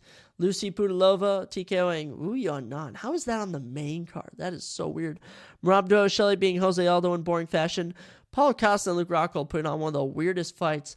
And then Leon Edwards and Kamaru Usman. Oh my gosh, my story with this fight. I watched all 4.5 rounds of this, and I'm like, this is so boring. And I literally turn it off. And then I go to check Twitter, and I see that Usman got KO'd with a minute left. And I was like, I literally just turned this fight off. It was absolutely wild, absolutely crazy. Leon Edwards, still your welterweight champion. The end of an era with that. And they were in Salt Lake City. They always have good fight nights in Salt Lake City. Following that, we went to Paris for the first time in I don't even know how many years, but this was super fun, super good event. I do recall watching this on my TV in my living room here at my apartment. Benoit Saint Denis got a TKO. Actually, Benoit Saint Denis got a performance of the night with 3 knockdowns in his round 2 TKO of Gabriel Miranda, dominant fashion. Roman Kopylov would knock out Alessio De Chirchio on this card. Nasruddin Imavov would beat Joaquin Buckley. Cyril Gane and Tai Tuivasa putting on one of the best main events I've ever seen. I mean, just going to war. Tai dropped him in round number 2. Cyril Gane would come back and just bloody Tai up. An amazing fight between these two. Co-main event, Robert Whittaker outclasses Marvin Vettori. I remember this for Cyril Gane and Tai Tuivasa. And I think after this, I went out and had a fun, September night with all the boys. Following that, one of the weirdest pay-per-views in UFC history, UFC 279, which was supposed to be headlined by Aljamain Sterling and TJ Dillashaw, but this was moved to UFC 280, and instead Khamzat Chimaev was supposed to fight Nate Diaz, but Khamzat came in 7.5 pounds over, leading to a complete switch of the fights, as Khamzat was instead paired with Kevin Holland, who's supposed to fight Daniel Rodriguez. Daniel Rodriguez was then paired with Li Jingliang, who was supposed to fight Tony Ferguson, and Tony Ferguson was paired with Nate Diaz, which just led to just a crazy mix of fights. When we go through this card, it's so forgettable. I mean, prelims, Halton Almeida got a win. There you go. Johnny Walker kicked off the card with a submission of Ian Kutlaba on the main card. Irene Aldana had an up kick to the body while laying on the ground. Pretty weird. Daniel Rodriguez would beat Li Jingliang in a split decision, which was very controversial. Khamzat Chimaev would ragdoll Kevin Holland to his last finish win. I mean, actually, Khamzat's had one more fight since then. And Nate Diaz would submit Tony Ferguson. I can't believe Tony Ferguson lost that. Tony Ferguson should not have lost that fight. Following that, September 17th, you had Corey Sandhagen versus Song Ye Dong. I mean, that was a war. That was a pretty good fight. Joe Pyfer made his UFC debut here, got a round 1 TKO. Gregory Rodriguez and Chidi Njoku putting on a fight of the night where both men got bloody. Gregory Rodriguez had a huge comeback in round number 2. That was a fun fight to watch. And Damon Jackson had a surprise TKO of Pat Sabatini. That was a huge upset. Other than that, not too much. October 1st, the last UFC card, one of the only ones that'll ever be on my birthday, October 1st. And it was Mackenzie Dern versus Jan Chayonin. And let me just tell you, nothing happened on this card. I have nothing to tell you. Sodiq Yusuff got a 30-second submission of Don Chanis. There you go. That's all that happened. That's all that happened. A terrible run after that, because then you had Alexa Grasso and Viviane Araújo. A boring decision fight. Jared Cannonier and Sean Strickland were supposed to be the main event, but that was moved. You did have Jonathan Martinez winning on here. Yeah, Alonzo Menfield winning on here. Yeah, Jose Anderson Brito getting a submission. Tetsuya Taira getting an armbar. Like I said, nothing too much. UFC 280 though, this was a fun one. I recall that this was I think they were celebrating something at my girlfriend's house, but I told her I was so pumped for this card I had to catch it. So I kept sneaking down to her room for everyone was having a party upstairs. I kept sneaking down on this card. I mean, a lot of decisions on the prelims. Mohamed Mokaev, the undefeated flyweight, one of my favorite flyweights, did get an armbar finish on here with about 30 seconds left. Very impressive. Kyle Barallo, Nikia Krylov getting decision wins on here. Bilal Muhammad getting a TKO of Sean Brady. The only thing worse than losing to Bilal Muhammad is getting finished by Bilal Muhammad. Embarrassing. Card kicked off for the main card. Manon Fiorot got a decision win over Caitlin Chukagian. Okay. Benila Dariushka win over Mateusz Gamrot. Okay. Sean O'Malley and Purion putting on a fight of the night. So competitive. I absolutely love this fight. And I'm going to be honest, I just had the feeling Sean O'Malley won this when it went to the judges' scorecards. Purion was upset, but this was an amazing fight. And looking where both men have gone since then, the right winner was picked. Co-main event, Aljamain Sterling, Ragdoll, the one-arm TJ Dillashaw. And then I had to watch my sweet boy, Charles Oliveira, get destroyed by Islam Makhachev. But he'll be back. He'll be back. Just a UFC 300 early prediction, maybe. I think I'm picking Charles Oliveira over Arman Tsarukyan. Stay tuned for that. Oh my gosh, I'm so pumped for that event. We rounded out October with Calvin Kattar and Arnold Allen, and I recall watching this, I believe, I actually have no idea where I was for this, but Arnold Allen would beat Calvin Kattar after Calvin suffered a knee injury 8 seconds into round number 2. Very sad. Treson Gore got a submission on here. Khalil Rountree Jr. beat Justin Jacoby by split decision. Roman Dolidze knocked out Phil Haas. Yeah, nothing much happened on here. No idea. Kickoff November, Marina Rodriguez, Amanda Lemos. This was very sad for me. By the way, Bryce Mitchell and Movsar Evloev was supposed to be the headliner. Very sad, but Evloev withdrew, which you just hate to see. Amanda Lemos, TKO'd Marina Rodriguez around number 3, and as a Marina Rodriguez fan, it was sad to see. Neil Magny submitted Daniel Rodriguez. Very, very funny that that happened. Actually, the whole main card was finishes. How about that? Tigir Lembekov submitted Nate Manez. Grant Dawson submitted Mark Madsen. Shailene Nerdambeek submitted Derek Minor. Wow. Mario Batista got reverse triangle armbar on Benito Lopez. Ooh, how about that? Nothing memorable, though, on this card. UFC 281. Oh, man, this is a personal favorite of mine. I watched this with all of my friends. I got them all corralled on a Saturday night, and we watched this entire card. This was so much fun. I mean, Carlos Ulber getting a KO on the early prelims. Matt Frivola getting a KO. Aaron Blanchfield running through Molly McCann. Ryan Spann knocking Dominic Reyes out cold in round number 1. Renato Moicano submitting Brad Riddell to give it his crazy speech. We kick off the main card. Dan Hooker and Cloud Plaza, not the most entertaining. Then Chris Gutierrez getting a 2-minute knockout of Frankie Edgar. Deadly. The war between Dustin Poirier and Michael Chandler. I cannot believe Michael Chandler lost that fight. That was Michael Chandler's fight to lose. Still so entertaining. We then watched Zhang Weili maul Carla Esparza.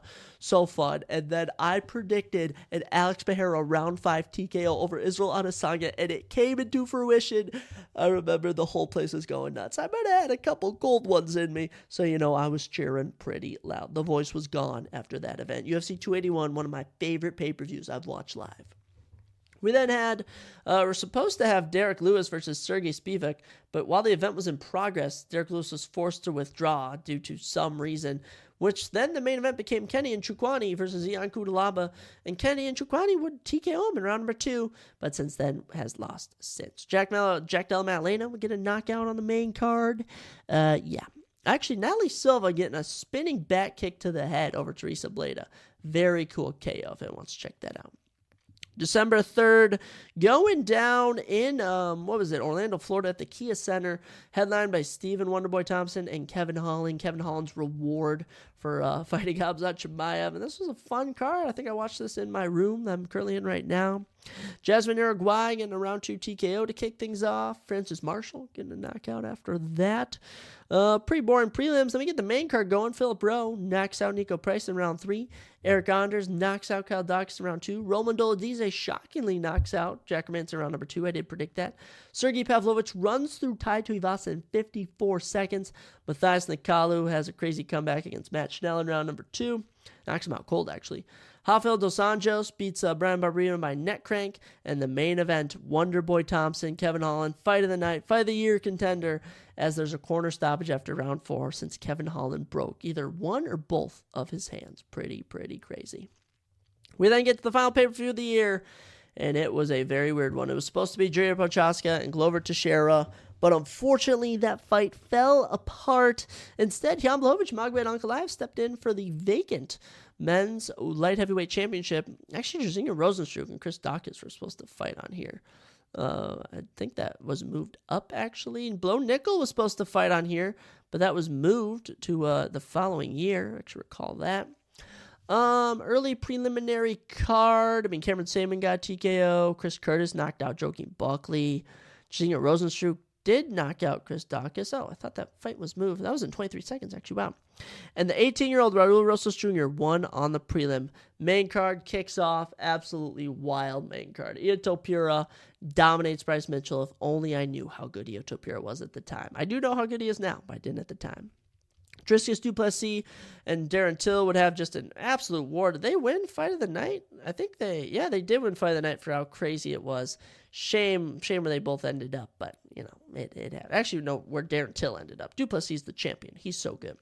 Santiago Ponzinibbio then had a crazy comeback against Alex Morono, who had almost knocked him out 2 rounds straight, comes back halfway through round 3 and knocks Alex Morono out.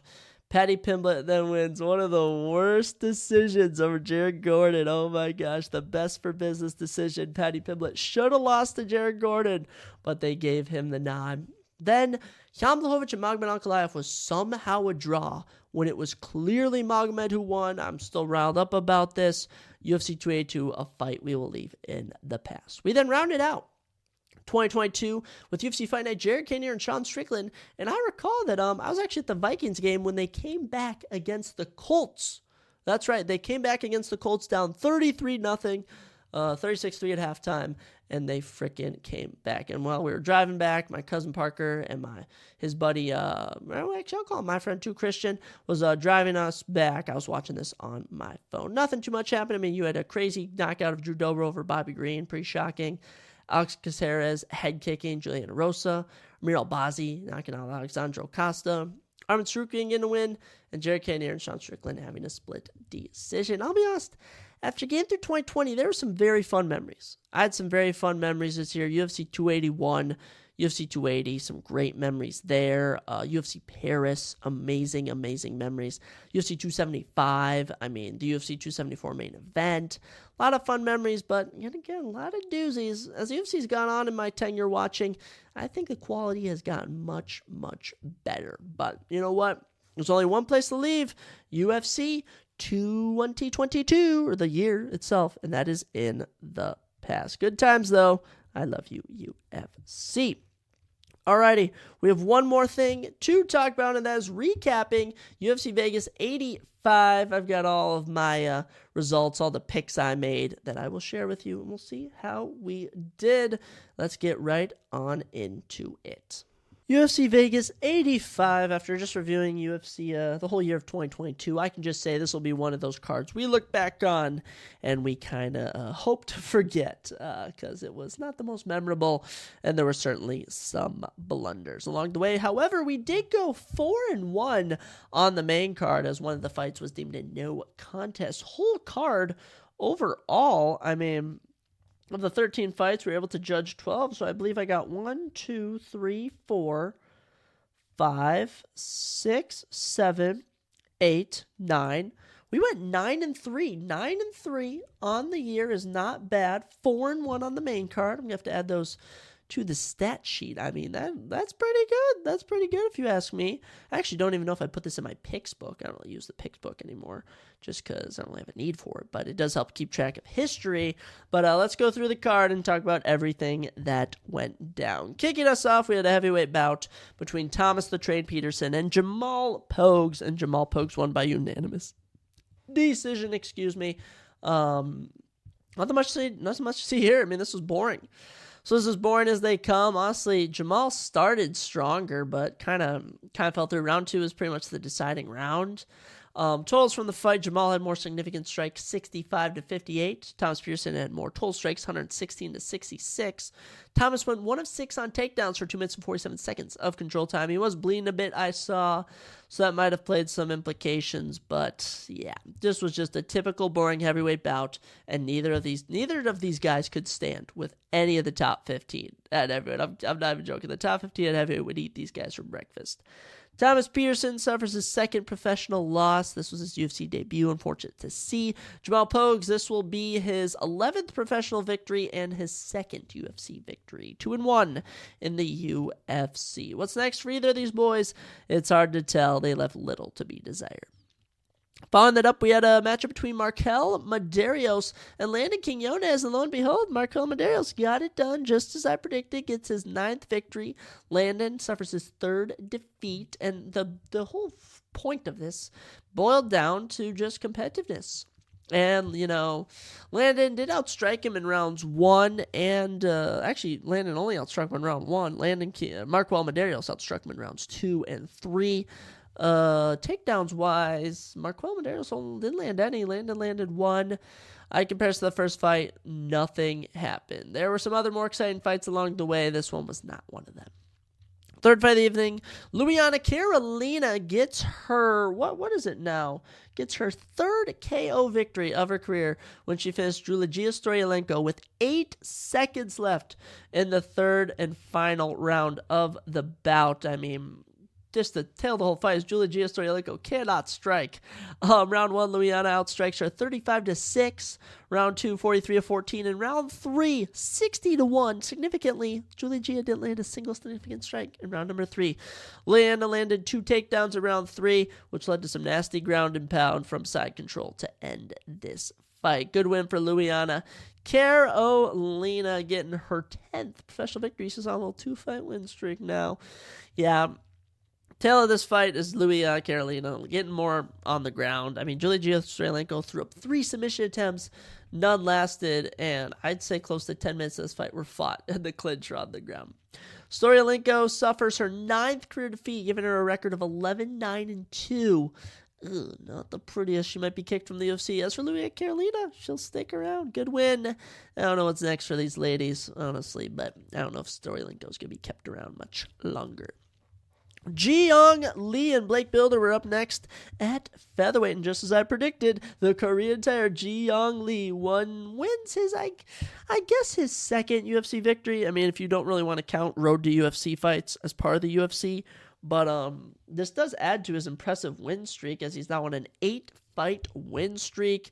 Blake Bilder now on a 2-fight losing streak, 1-2 in the UFC. Unfortunate stuff for Blake, but I mean, just Ji-Young Lee just had the edge in this one.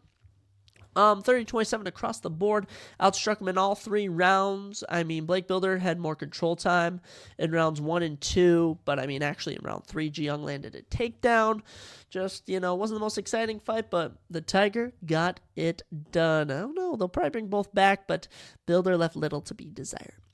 First big moment of the night is Themba Gorimbo, that is right, the man who The Rock gave a house, gets his 2nd knockout victory of his career as he KOs Pete Rodriguez in 32 seconds, hit him with a huge overhand, drops him to the ground, landed a couple of follow-up punches which were all painful, giving him a 32-second knockout victory. 1 knockdown, 12 strikes, 2-0 for Themba Gorimbo. Absolute domination. And Pete Rodriguez is now 1-2 in the UFC. Both of those losses, he's been knocked out in round number 1. Tough to see, but it happens. Themba Gorimbo, very happy for him. That Rock endorsement turned it out very well, looking to bring home a championship to South Africa. Imagine that. Imagine if he becomes a champion from South Africa as well. That'd be incredible. Themba, happy to see what's next for you. There's a plentiful amount of unranked welterweights who would be more than happy to fight you. Actually, there's someone who we're going to talk about later on this card who could be a potential opponent for you. I always like pairing together people who fight on the same card, but yeah, that was probably the best moment. And they didn't give him $50K. They gave out 2 performance bonuses. They really should have gave Themba one. I guess he is a house from The Rock. Second to last prelim of the night ended up being our fight of the night, which caught me very off guard as Azat Maksum loses his first professional bout to Charles Johnson, and I should have picked it, boys. I just had that feeling that Charles would be fighting for his life to remain in the UFC, and by gosh darn it, he did it. Impressive stuff, energy. You beat Azat Maksum. Azat's 17-0 record now, 17-1, as Charles Johnson earns his 14th career victory. Tail of the tape, or I mean the totals from this fight, not the tail of the tape. Azat landed 1 knockdown. Charles had more significant strikes, 76-38. More total strikes, 81-40 in favor of Charles. Both men landed 2 takedowns, 2 minutes and 29 seconds of control time for Azat, 47 seconds for Charles Johnson. Interesting. Round one, I mean, Azat almost knocked out Charles Johnson in round number one. They ended up just taking him down. Azat wins round one with ease. Next two rounds, Charles Johnson keeps it on the feet, outstrikes him when it goes to the ground, remains controlled, and just outstrikes him in round two, 24-9. In round three, 42-14. Charles Johnson showing that Azat kind of a round one fighter, one and done fighter. Energy, good for you. And I don't know how this one fight of the night. I think it was just because they wanted to give Charles Johnson a bonus of some kind. It's definitely, I mean, what even have been our other, if we had any fight of the nights so far this year? Ankalaev and Walker, was there a fight of the night? No. Actually, so it's Strickland Duplessis is currently your fight of the year. Yeah, this was not fight of the year, but Charles Johnson, very impressive. You will remain in this flyweight division. I don't know what's actually they'll probably keep Azat too, but man, shocking results right there. And I should have predicted it. I gotta be more ballsy with my picks. I'm ballsy at times, but just not ballsy enough. So some of the correct picks I've had so far is I did have Luis Carolino by knockout, but it was in round one. I had Marquel Medeiros by decision, Jiang Li by decision. I had Themba Gorimbo round three submission, so no. I had Azat by decision. Final prelim, I did have Molly McCann winning by decision, but that was brutally wrong. As in our final fight of the prelims, Molly McCann gets a round one submission with 1 second left over Diana Belbita. Very impressive stuff from the meatball Molly McCann in her women's strawweight debut. Earns a perfect 50K. I mean, she just outstruck Diana Belbita, took her down twice, wrapped up in armbar with 10 seconds left, and Diana Belbita had to tap, so it looked like her arm was going to pop. I think she just dislocated it, though. She's completely fine, but very impressive stuff from Meatball Molly McCann, who gets her first ever career submission. Absolutely crazy. She has not had a career submission, and she gets it right after getting armbarred by Julia Strylenko. Molly McCann, let's get her on the Manchester card in the UK later in the year, or on the same card as Patty Pimblett. Impressive stuff. As for Diana Belbita, it's not the prettiest, and we mentioned on the podcast that she had never lost by knockout. Her only 4 losses were by submission, and so it seems fitting she lost another one by submission. In the UFC, she is currently 2-5. Yikes, Molly McCann dominating, earns 50K, and had me going crazy. Fun stuff. Kicking off the main card, we have the man who I think should fight Themba Gorimbo next, Charles Radke. He knocks down Gilbert Urbina twice, including a knockout punch to get a round one knockout with 4 minutes and 47 seconds into round number 3, or 13 seconds left into round number 1, I should say. I'm reading a different fight stats. But yeah, Charles Radke gets a knockout with 13 seconds left in round number 1. Just outstruck Urbina in round 1. I mean, Urbina shot for a takedown once, it failed. Charles Radke, impressive stuff. I'm honestly really impressed with Charles Radke. Was very aggressive on the mic. He called out every single welterweight. At the media press conference, he said he wouldn't answer any questions unless he was paid by the journalists, so no one asked him any questions. Very weird dude, Charles Radke. He gets his 4th career knockout. He's currently on a 6-fight win streak. 2nd UFC win. I mean, good stuff for him. As for Gilbert Urbina, he lived by the sword, died by the sword, and he's just showing that a lot of these new Ultimate Fighters kind of suck.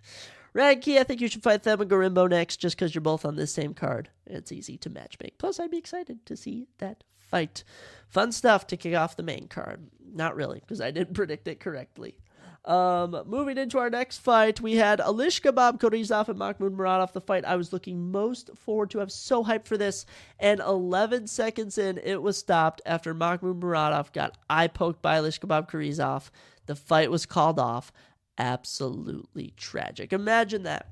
Korizov hadn't fought in 2 years, and 11 seconds in, eye pokes his opponent. I mean, it was just like, are you kidding me?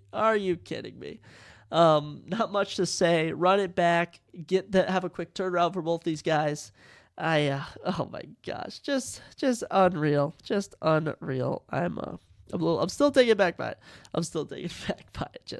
We'll move on. Two rough fights to open up the main card for me.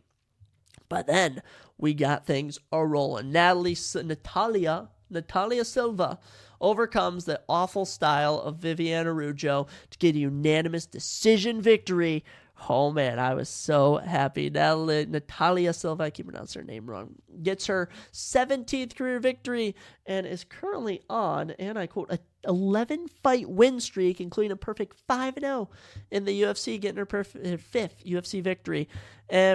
Round one, Viviane Araújo just held her against the cage the whole fight, and that's what she did the whole fight. Viviane Araújo got 6 minutes of control time just holding her. Landed one takedown in round one with Silva, which Silva got up from. But Silva's striking was just on point. 38 significant strikes to 26. Almost knocked her out a couple of times. Silva was just showing more aggressiveness, and I'm so happy they gave her the victory. And I had her winning by decision, so we predicted that correctly. Very happy about that result. As for Araújo, 1-3 her last 4. I mean, you can even look at her whole UFC career. It's just been boring. This woman has had 1 knockout, and that was in her debut against Talita Bernardo back in May of 2019. Since July of 2019, every fight has been a decision, which is just, I don't even know how she's in the UFC still. Glad she fell down in the rankings. Get Silva a legit opponent. We're going to talk about all the rankings and some changes that were made after we look at the rest of the card. But yes, I was very happy Natalia Silva won this fight. Huge fan of hers. Huge fan of yours, Silva. Following that, look, I had Randy Brown winning by decision, but Rude Boy decided to knock out Muslim Salikov in round number 1. Randy Rude Boy Brown earns his 8th career knockout. And epic, just epic, or 7th career knockout. Brown, looking very good here, gets his 2nd straight UFC win. 50K too, performance bonus. I mean, he just hit Muslim Salikov with a straight punch, sends him down, a couple follow-ups, and that was that. I mean, just they even need to follow up. Just impressive stuff from Randy Brown. And as for Muslim Salikov, his 2nd straight loss, he's 1-3 his last 4. He'll probably be gone from the UFC. I mean, he turns 40 in June. Yikes. Randy Brown, happy to have you around. Happy to see what's next for you. I mean, he could even fight Charles Radke or Thema Garimbo. I don't mind. I personally would like to see him fight upwards. Maybe someone like, did he fight Neil Magny already? No, I'd like to see him fight Neil Magny. Honestly, I'd really like a Neil Magny fight for him. Someone in the top 15 of some regard. But, yeah, good stuff from Randy Rude Boy Brown. And I was happy because I predicted him. Co-main event comes around, and I'll tell you, I picked Renato Moicano to win. Renato Moicano did win, 18th career victory, little 2-fight win streak now, including 4-1 his last 5. But it was a boring fight. It was a boring fight, a bloody fight. Both men were bleeding. But, totals from the fight, both men had 23 significant strikes. Total strikes, 142-36, favor of Drew Dober. Renato goes 3 of 6 on takedowns for 10.5 minutes of control time. Drew Dober had one takedown for a minute control time. And Renato pretty much just took Dober down all 3 rounds. Dober had no answer for the takedowns and just clearly won this fight. Money Moicano cut a very crazy promo after he won. Basically said he wants to be a cop after he's done. His father, who's 62, just had a baby, so he wants to go impregnate his wife. He hates bad guys. He wants to kill them when he becomes a cop. More people need to respect America. I mean, Renato Moicano, amazing on the mic. Said he wants to fight every lightweight. Did express some interest in a Dan Hooker fight, which I do like. We'll talk about some potential options for him in a bit. But Moicano, very happy you won. I had you get a submission, but I'll take a victory overall in general. And man, impressive stuff from Moicano. He's just showing how good his grappling skills are. As for Drew Dober, wins some, loses some. This was his first decision since June of 2021 and only his 2nd since 2018. Unfortunate to see. Main event comes around, and we said Nasruddin Imavov would win by decision. We put all of our XP on verdict by it, and we got a championship belt for placing in the top 10%. I know picks. All right, I've been telling you all this. I know my UFC knowledge. Don't doubt me. Nasruddin outclasses Dolidze through all 5 rounds. I mean, we'll start off with round 1. No idea why Herb Dean didn't stop this fight. He had a little extra money on Dolidze, but Roman survives round 1. Totals from round 1, 69 total strikes to 8, 51 significant strikes to 8. 1 knockdown for Nasruddin. I mean, almost finished Dolidze in round number 1. Makes it to round number 2. Imavov, nothing happened really in round 2. A lot of hugging from Dolidze. Nasruddin had more significant strikes. Dolidze more total strikes. Wasn't until we get to round 3 where we had a very weird moment when Nasruddin hit Roman with I can only describe it as basically his hand was on the ground. He hit him with a front kick to the face, which then preceded Chris Curtis and the whole Roman Dolidze's whole corner. Chris Curtis was in that corner. He'd actually been the last guy to fight Nasruddin. To all start going at it, Imavov charged them from inside the cage, and Herb had to hold him back and said, "I'm going to disqualify you." Ended up taking a point from Nasruddin. Absolutely unnecessarily crazy. Nasruddin would still go on to win that round. Nasruddin would win round 4, dominating in round number 5. And as we get to the totals from the fight, just a knockdown for Nasruddin. 112 significant strikes at 34. 154 total strikes at 59. Roman did land a single takedown, but had 10 minutes of control time just from hugging on the cage and in the clinch. Totals from the fight. This was clearly a win for Nasruddin Imavov, okay? Derek Cleary had the best scorecard, 49-44. That's what I agree with. Sal D'Amato, 48-46. Would have been, I believe, 49-46 if not for the point takeaway. But Ron McCarthy had this as a draw, 47-47. I don't know how this could be a draw. I have no idea how this could be a draw, okay? So Nasruddin clearly won round 1. Round 1 could have been a 10-8. Round 2, Roman, you could say maybe won it, okay? 1-1 heading into round 3. With the point takeaway and giving Roman that round would make it 10-8, which would then give Roman Dolidze a 2-round advantage, giving Nasruddin's round 4 and 5. So it's just, as possible as it is, Roman didn't win. Roman at max won 1 round. Just terrible judging from Ron. I'm so happy Nasruddin won his first win since September 2022 after just a string of bad luck. And as for Roman Dolidze, back-to-back fights, he's been humbled by Marvin Vettori and and Nasruddin Imavov. It's time we get rid of him. Nasruddin gets his 13th career victory. Roman suffers his 3rd UFC defeat and professional defeat. Very happy Nasruddin got the win here. I'm a fan of him. I like your work, Nasruddin Imavov. So yeah, not too bad. 9-3 on the whole card. Put all our XP on Nasruddin Imavov, and it paid off. So let's look at the rankings and see what's next for all these fighters. We'll just go through all the rankings. We'll just go through all the rankings here. Women's flyweight, now Natalia Silva moves up to number 7. Viviana Araujo falls down to number 8. So Silva's going to be looking up, and of course we have Jessica Andrade. She'll be taking on Marina Rodriguez. Caitlin Chukagian's got to fight with Macy Barber. Manny Fiora and Erin Blanchfield are fighting soon. So Silva's got a number of options. If any of them pull out, she's coming in. But so she could be looking at the loser of Chukagian and Macy Barber, the loser of Manny Fiora and Erin Blanchfield, or even Jessica Andrade, win or lose. So a lot of options for Silva. Happy to see what's next for her. As for Viviana Araujo, she's going to be fighting down someone like Tracy Cortez, Karine Silva, Casey O'Neill. I don't really see the Casey O'Neill fight, but, a lot of options for her. Jasmine Jesu Davis actually passed Andrea Lee towards the bottom of the rankings, 14, moving from 15 to 14. Interested to see who she fights next. Could be Jasmine versus Araujo. Fun stuff. Men's heavyweight having a little movement, even though no fights this weekend. Marcin Tybura is now tied with Derek Lewis for the number 10 spot. Sergey Spivak passes Tai Tuivasa from 9 to 8. Spivak doesn't have a fight lined up. Tai Tuivasa is fighting Marcin Tybura March 16th, I believe. I believe that's correct. Moving to the men's middleweight division, Nasruddin moves up to the number 8 spot. Roman Dolidze down to 10, and Jack Manson, who fights this weekend, moves to number 11. Roman, you could fight the winner of Kyle Barallo and Paul Craig. You could fight Anthony Hernandez. You could fight a bum. Roman Dolidze is not getting a top 10 guy next. As for Nasruddin Imavov, Roman Dolidze getting no one next, but Nasruddin Imavov, your winner from this weekend. A lot of options. Him versus Jared Cannonier. I'm throwing that on the table. Him versus Robert Whitaker or Paulo Costa, winner or loser. I could do that. Winner or loser of Brendan Allen and Marvin Vettori. I could do that. Imavov, you're now in the top 10. You got a lot of options. Play your cards right. You can get a title shot soon. At welterweight, Wonderboy Thompson moves down from 6 to 7. Sean Brady is now your official number 6.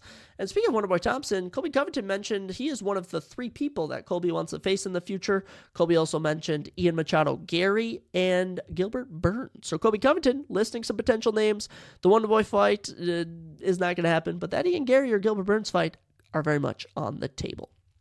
Moving out lightweight, Benoit Saint Denis is now down to the number 12 spot. He was tied with Rafael dos Anjos. Don't know why they moved Benoit Saint Denis down.